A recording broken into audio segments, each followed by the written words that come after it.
Now throughout the years, footballers expressed themselves not only by playing football a certain way, but by also looking a certain way while playing football. And after doing scientific investigations into this topic, I have come to the conclusion that if you look good, you feel good. And if you feel good, you usually play good too. Unless you had a kebab, the day before match day, because I've been there, I've done that. But anyway, today let's dive in to more fashion in football. And before we get into it, if you're questioning, does Jib have even the license to talk about people, having fashion sense in football? Let's just take a look at the fit today. Clearly, I have stepped up my game.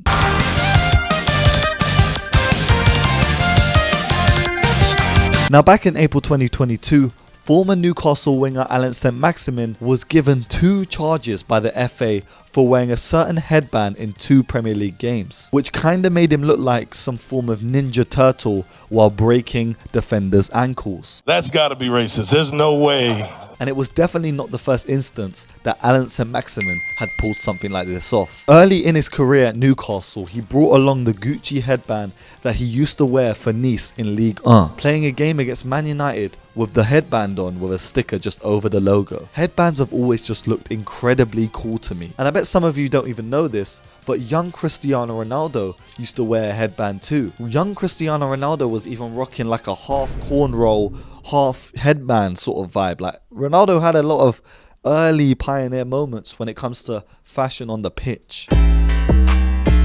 Now, ankle cut socks are another trend that has ruled the world of football in recent years, alongside this newer trend of players cutting holes in their socks that I'm not even going to get into because this is genuinely diabolical. But I vividly remember when players started cutting their socks and wearing these true grip socks underneath. One day the football world just went snap and every player was doing it, and I was too. And it's still a massive part of the game to this day, where players will cut the socks given to them by the club and wear true socks underneath that have these grips so it makes your foot not slip in your boots. A young Neymar Jr. convinced me to start cutting my PE socks, the ones that they give you to just wear, and I was cutting them and wearing true socks underneath during every PE session, and it got to the point where it wasn't even allowed. You couldn't cut your school uniform, and in my opinion this is still the best way to rock your socks.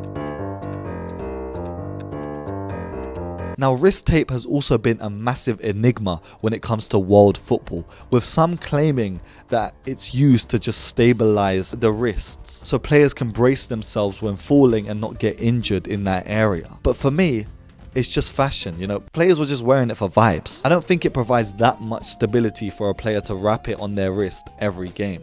I think it's also just the aesthetic. A prime Cristiano Ronaldo used to wear long sleeves and just a bit of wrist tape on one of his arms, and that was just the look back then. Suarez had the wrist tape, and Benzema even had this tape that was covering his fingers. These are clear examples that show that you can only be a baller to be wearing a form of wrist tape. And I'm not going to say it again, but if Eddie Nketiah started doing, taping up the fingers and playing, I would personally come onto that pitch and I'm going to unwrap that tape and I'm going to send him back to the changing rooms.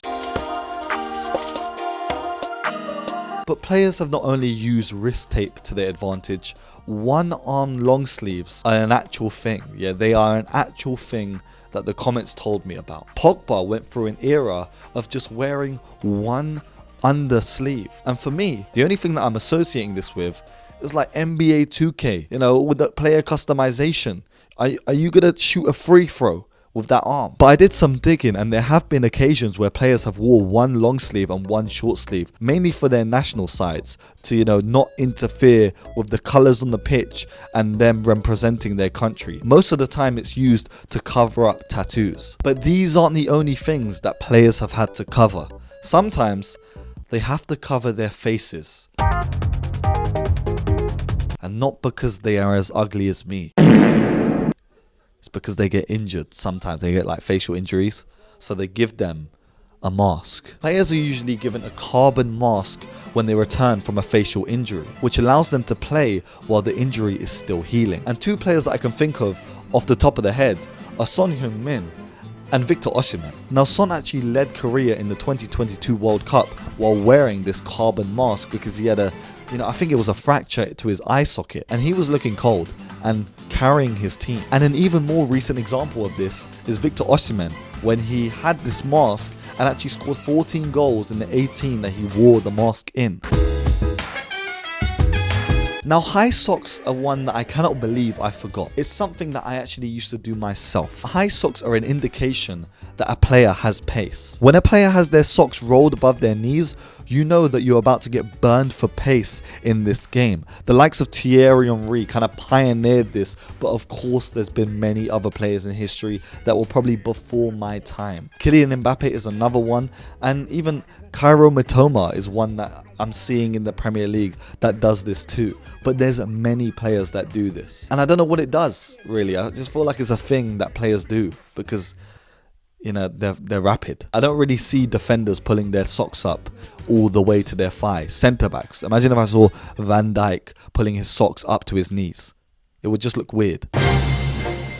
And lastly, when it comes to fashion or drip in football, tattoos do come into play. But as someone who personally doesn't believe in tattoos or just inking or putting ink on your body, I'd like you guys to help. So let me know if there's any iconic tattoos that footballers have had and that have been visible during games that have really resonated with you guys. If there's a lot of suggestions, I might do a whole video diving deeper into fashion in football. But of course, this has been another video from the Jib Rules channel.